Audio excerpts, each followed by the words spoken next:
वसईच्या किल्ल्यात छत्रपती शिवाजी महाराजांच्या वेशात फोटोला बंदी आहे का असा सवाल उपस्थित होतोय। कारण शिवरायांच्या वेशात फोटोशूटसाठी आलेल्या तरुणाला सुरक्षा आरक्षकांनी रोखलंय। हा व्हिडिओ सध्या सोशल मीडियावर व्हायरल होतोय। किल्ल्यात वारंवार अश्लील चाळे, प्री वेडिंग शूट, डान्स आणि तरुणाईचा उच्छाद सुरू असतो। इतर वेळी स्वैराचार सुरू असताना सुरक्षा रक्षकांची कार्यतत्परता कुठे जाते असा सवाल विचारण्यात येतोय। ही कुठली दंडेलशाही असाही प्रश्न आता उपस्थित होतोय। मराठी एकीकरण समितीनेही या घटनेचा निषेध केलेला आहे। हा छत्रपतींचे फोटो काढताना हा व्यक्ती कुठे हा वसई फोर्टला असतो बरोबर, सिक्युरिटी गार्ड हा आपल्यासारख्या मराठ्यांना फोटो काढताना थांबवतोय। याचं काय केलं पाहिजे? आणि बोलतो हक्काने मला मराठी येत नाही। ओके काय काय बोला, कोण बोलला? आता हे लोक काय बोलले ते ऐकले लोक नाही, दादागिरी दाखवत आम्ही दादागिरी नाही दाखवलेली आहे। तुला फेमस व्हायचंच आहे म्हणजे ना।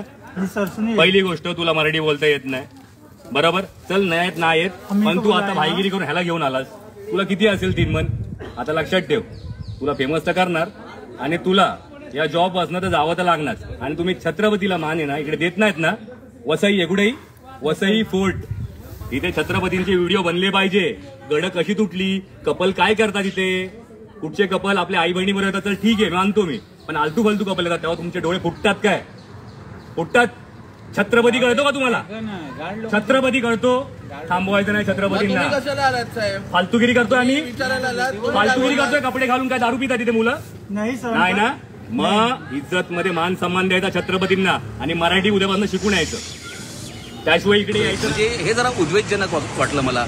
याआधी वसई किल्ल्यातील प्री वेडिंग शूट असतील किंवा प्री बेबी शूट, हे सगळं आपत्तीजनक व्हिडिओ व्हायरल होत असताना जर एखादा मावळा शिवरायांच्या वेशामध्ये प्रबोधन करत असेल तर त्याच्यात गैर काय आहे?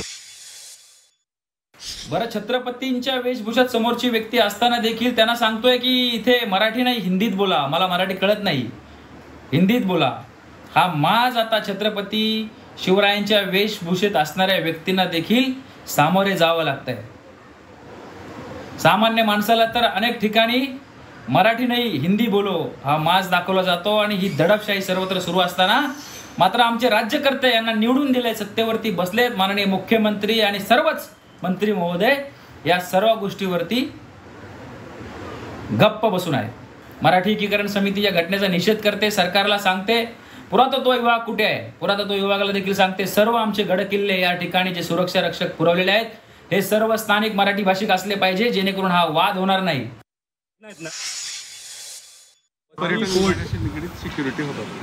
आमचा किल्ला आम्ही कुठे तिथे सिक्युरिटी ठेवलेली आहे?